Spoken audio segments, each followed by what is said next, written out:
So, I think that I want to go up there now. Boop. Anything in here? It's probably the compass. Yeah, because the big key is elsewhere. Or is it the boss key? I don't remember which one it is in this game. Nobody does. Why does it change in every game? Also, want to point out, there's like, I see two eyeballs.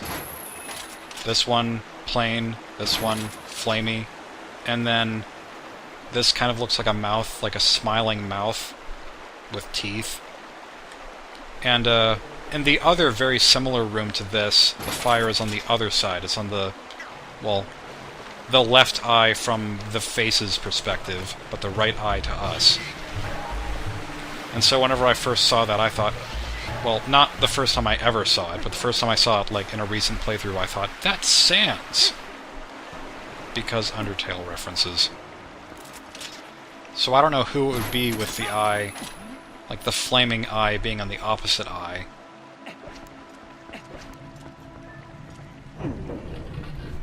Wait, is this where I was supposed to go? Have I been here? I just kind of forgot which door I entered and which one I didn't. Oh, whoops. I haven't opened the door yet. That would explain why things aren't going as planned. Here we go. Oh, and have I already talked about how you can catch the skeleton fish? Like, you have a fish journal in this game, and you can add, I think, a total of 6 different kinds of fish to the journal, which I didn't realize whenever I was first playing this game.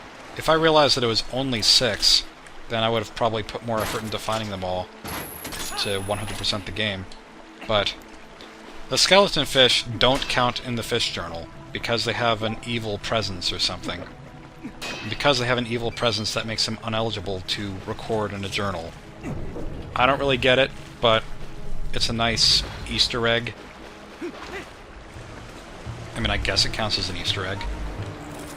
Alright, and another switch. Excuse me, Tektite. Oddly detailed Tektite. And oddly detailed other Tektite. They really went all out to make this game more detailed than all the other Zelda games of the past. Not that there was much to compare them to. I mean, there's Ocarina of Time and Majora's Mask on the 64, with way fewer polygons, and then there was Wind Waker, which was intended to be super cartoony. But still, like, even the arrows over enemies look so prim and proper, like Roman numerals on a grandfather clock. Just kind of angular and everything. I should drink some water! With this metal bottle that I have, where if you take the lid off, it kind of sounds like a sword.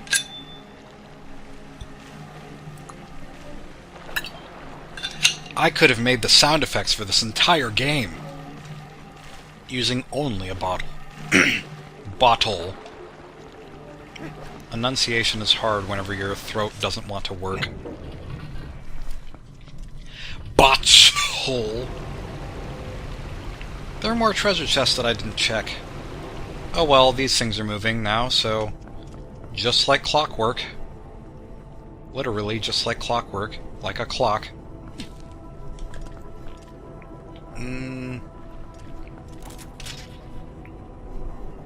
Okay, trying to think of how to do this. Like, I see that there are other treasure chests on the map that I haven't checked, but I don't know if there's really a reason for me to check them.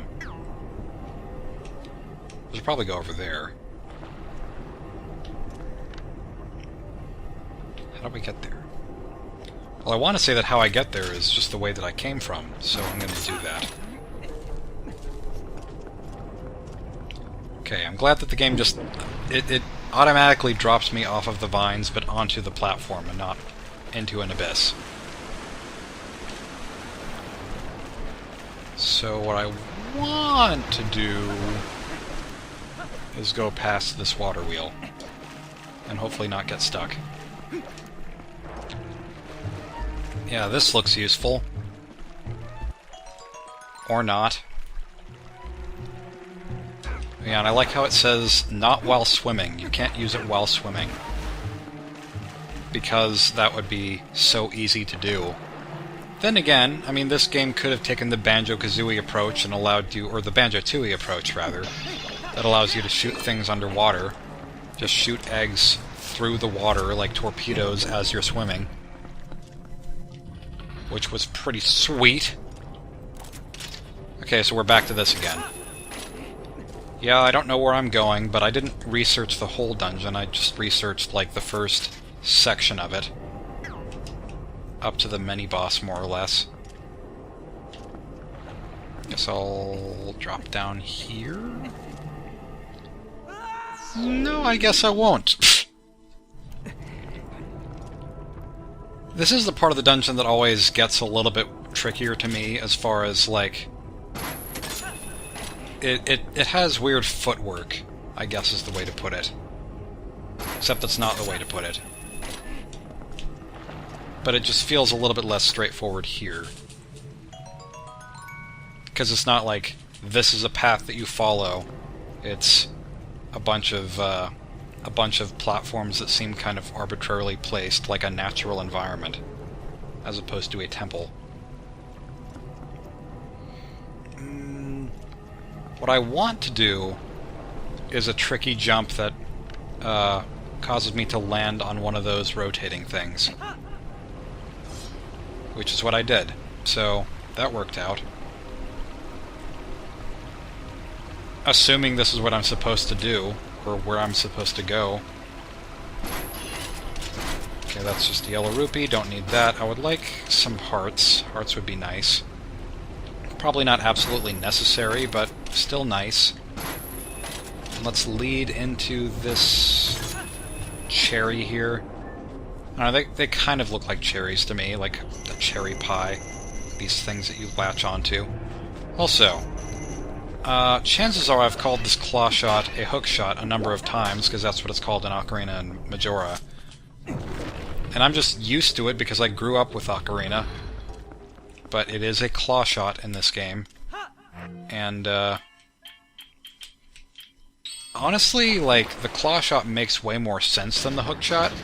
And in some ways is cooler because it's like a hand that you extend into the distance.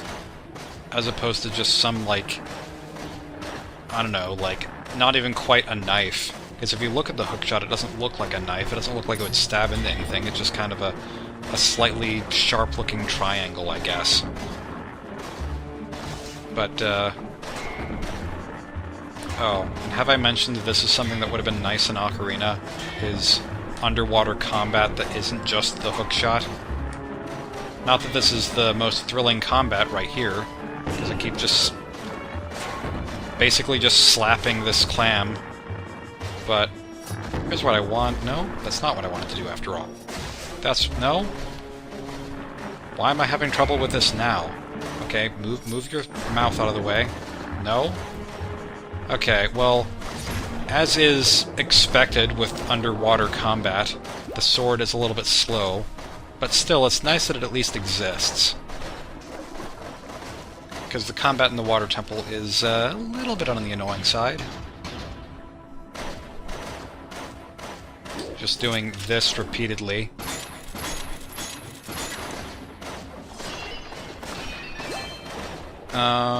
Okay, well, I guess now is the time to surface instead of sticking down here. This section is kind of like a maze, which, you know, underwater maze, that sounds like the most amazing dungeon design possible, but it's not so bad. Mostly it's just a matter of finding a rock that you can blow up and then following the rock. They'll be around here somewhere. Hello, jellyfish. You know what? They should rename this level Lots of Jellyfish. Because it worked for Yoshi's Story, why can't it work for this? I've been wanting to play Yoshi's Story again lately. Oh, and that's an actual bomb fish. Right there? Okay, can we get a closer look at it before it explodes? Yeah, that's just... That is a bomb fish. It looks exactly like our water bombs. I wonder, is that how they're made? Is that how the water bombs are made? Like, you just fish for a bomb fish, and then, like, you stuff it before it explodes or something? I don't know. Maybe you... Well, dousing it with water obviously wouldn't work to keep it from exploding, because they live underwater, so I don't know how you're supposed to keep them from exploding. And we got some more. Whatever. Or they're just made to look like fish, even though they're not fish. I like to imagine that they are fish. That have just been, like, that have undergone the process of, like, whatever is done with people for funerals. I don't really know what that process is called. Okay. This is apparently not where I want to be after all. I didn't think it was. I thought there was some other room above this one, but I couldn't find it. So I guess we're going to be doing some backtracking. This little, like, hallway... It's not exactly a hallway, but this, like, cave here reminds me a lot of Banjo-Tooie. Specifically the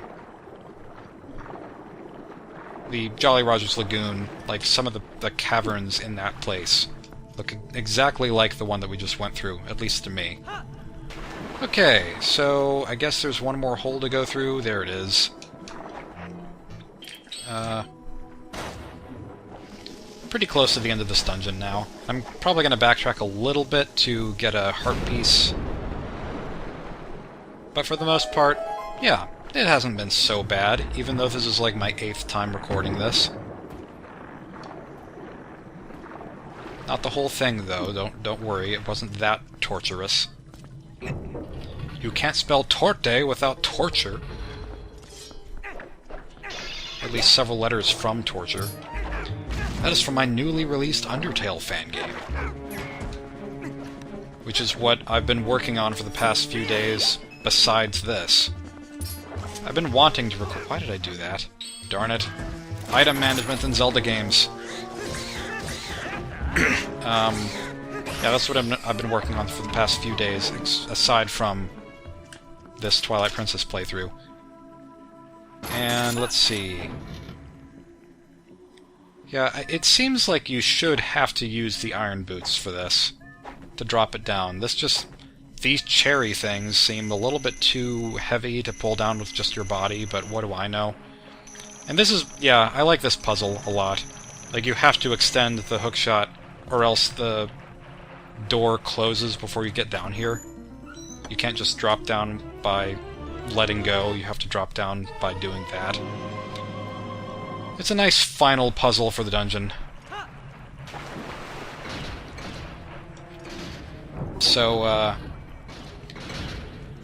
guess I could cut back to the part that I want to go to next. Because it's gonna take a little while to get back. Or I could just show the dungeon authentically. Because it is, you know, it is the full experience. Like, am I supposed to show what's only what's practical, or am I supposed to show everything? Because there is a line to be drawn. If I show only what's practical, then it has the potential of being confusing. Because I'm not showing the path to do the practical things. And that thereby makes the useless stuff practical. If that made any sense at all.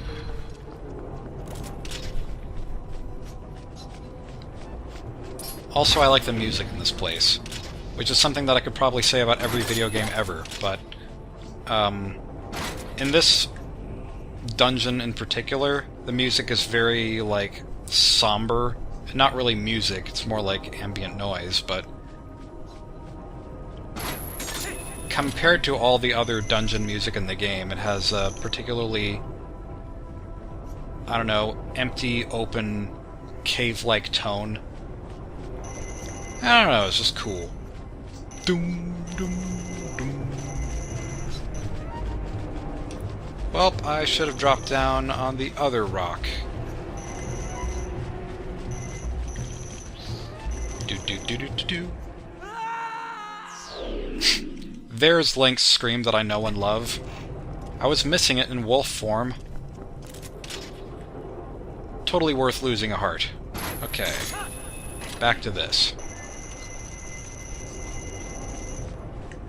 That's what I wanted. Probably the most tedious part of the dungeon is just waiting for these things to turn around. Meanwhile, we can spin around. You spin me right around, baby. Right round. Like a baby, baby. Right round, round, round. Shoot, did I miss my opportunity again? I just keep expecting there to be other places to drop down. Okay, maybe this will work. Next stop, Andy. Wait a minute. I just lit a rocket. Rockets explode! Can I get any hearts from these? Yes, I can. That is good enough for me. That's all I needed. I don't need no stinking arrows. Who do you think I am, Legolas? Because that would be quite the compliment, so thank you. Is Legolas as much of a, like, crazy, insane mastermind in the books as he is in the movies? Because Legolas is literally flawless in the movies. So, I don't know. Like, there's the Gary Stew argument right there. People talk about Mary Sues in games and Gary Stews. And if you don't know what a Mary Sue is, it's basically like a character who is an image of perfection and has no flaws whatsoever. And if they do have any flaws, then it only makes them seem better somehow.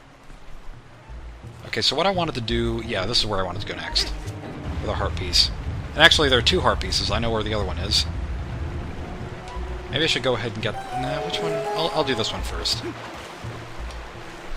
I think I'm right about this. I think I'm right about where the two heart pieces are that I'm looking for. And if there's another one, then I'm not going to get it. At least not right now. I would like to get everything. Although, that's something I should ask, is should I go for 100% for this game? For this playthrough? Because there was the really long hiatus, and that obviously put a damper on how fast this playthrough would get done. And I would like to eventually move on to other games, aside from just Twilight Princess, but... like, should I do what everyone does and LP the game completely? Or should I do what most people don't like to do and just kind of finish the game? Okay, fine. I will kill you if you want me to. You got your free pass. Tickets just around this booth. Tickets to Die. The heartwarming sequel to the board game Tickets to Ride. Or Ticket to Ride. Yeah, because if I 100% the game, it means that it will take longer to finish. It might not take a whole lot longer, but it would probably require at least another 1 or 2 recording sessions. And then, if I didn't, then the game would be over faster, and I could move on to other things faster. But at the same time, it's like, it would almost feel incomplete to not, well, to not complete it, obviously, but I don't know. Like, there's pros and cons to doing it either way. It's just something that ultimately I will have to decide for myself, but I would like some input if people have it. And back to business as usual in the Lake Bed Temple, where lakes take naps with their lake blankets and their lake pillows.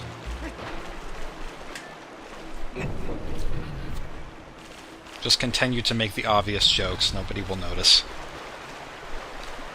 Kinda surprised that we haven't gone up one of these staircases yet. At least I don't think we have. Because to go up a staircase, you have to use the iron boots. Because of all the rushing water. There's just too much for Link to walk through. I mean, Rayman can... or not Rayman, I guess. Glubbucks in the Rayman series can swim up a waterfall, but Link, nope, he's not strong enough. Despite Glubbucks and Link currently both being blue, because that has everything to do with it. And now I think we can dive right in to the boss fight. As long as we can find it. Here it is. The boss fight, which is... depending on, like, when you play it and how much luck you have, can either be ridiculously easy, just like stupid easy, or oddly problematic. And there are people who have beaten, well, maybe not beaten, but have at least gotten pretty far with this boss fight. Like, without using the Zora tunic. Just only having the green tunic, which is insane, but there is a way of, I guess, exploiting the game where it's possible to do this.